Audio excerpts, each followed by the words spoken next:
చంద్రబాబు నాయుడు పిచ్చికి పరాకాష్ట. గత 20 రోజులుగా చెప్తా ఉన్నాను, అక్రమంగా చంద్రబాబు నాయుడు నా మీద కక్ష కట్టాడని. రాష్ట్ర ప్రజలకు మరొకసారి చెప్తా ఉన్నాను, ఇది దుర్మార్గమైన చర్య. నా భార్య బిడ్డల సాక్షిగా ప్రమాణం చేసి చెప్పాను. కనకదుర్గ అమ్మవారి దగ్గరికి తీసుకెళ్లాను, ప్రమాణం చేశాను. అయినా చంద్రబాబు నాయుడు రాక్షస ఆనందం తీరలేదు. చంద్రబాబు నాయుడు దుర్మార్గానికి ఇది పరాకాష్ట. ఒక పక్కన కాశీబుగ్గలో భక్తులందరూ అన్నా, ఒక పక్కన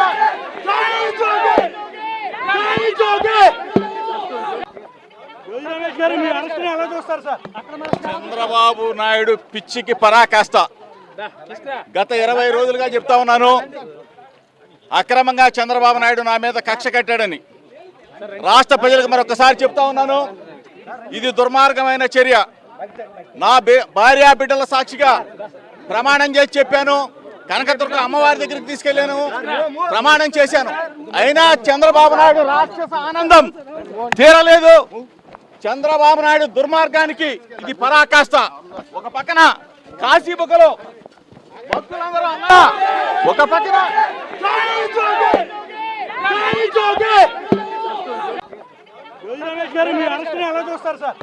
చంద్రబాబు నాయుడు పిచ్చికి పరాకాష్ట. గత 20 రోజులుగా చెప్తా ఉన్నాను, అక్రమంగా చంద్రబాబు నాయుడు నా మీద కక్ష కట్టాడని. రాష్ట్ర ప్రజలకు మరొకసారి చెప్తా ఉన్నాను, ఇది దుర్మార్గమైన చర్య. నా భార్య బిడ్డల సాక్షిగా ప్రమాణం చేసి చెప్పాను. కనకదుర్గ అమ్మవారి దగ్గరికి తీసుకెళ్లాను, ప్రమాణం చేశాను. అయినా చంద్రబాబు నాయుడు రాక్షస ఆనందం తీరలేదు. చంద్రబాబు నాయుడు దుర్మార్గానికి ఇది పరాకాష్ట. ఒక పక్కన కాశీబుగ్గలో భక్తులందరూ అన్నా, ఒక పక్కన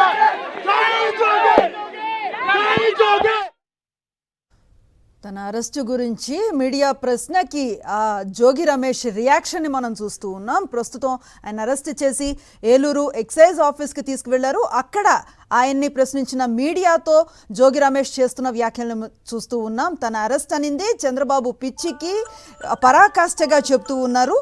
ఆయన తన అరెస్ట్ని డైవర్షన్ పాలిటిక్స్లో భాగంగా నిన్న జరిగిన కాశీబుగ్గ ఘటనలో మరణాల సంఖ్యపై ప్రజలు మాట్లాడుకుంటున్నారు.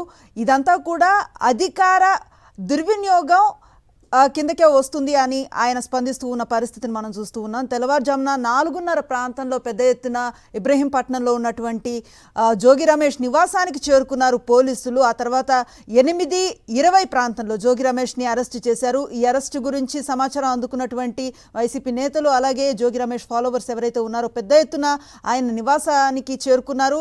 పోలీసుల చర్యను తప్పుపడుతూ వారు పెద్దపెట్టిన నినాదాలు చేసిన పరిస్థితి. అక్కడి నుంచి ఆయన్ని అదుపులోకి తీసుకున్నారు. అయితే పోలీసులు అదుపులోకి తీసుకువచ్చిన టైమింగే సందేహాస్పదంగా మారింది. అందరిలో కొత్త అనుమానాల్ని తీసుకువచ్చిన పరిస్థితి. రాష్ట్రంలో జరుగుతున్న పలు సంఘటనలను డైవర్ట్ చేసే ఉద్దేశంతో ఈ అరెస్ట్కి నాంది పలికినట్లుగా తెలుస్తోంది.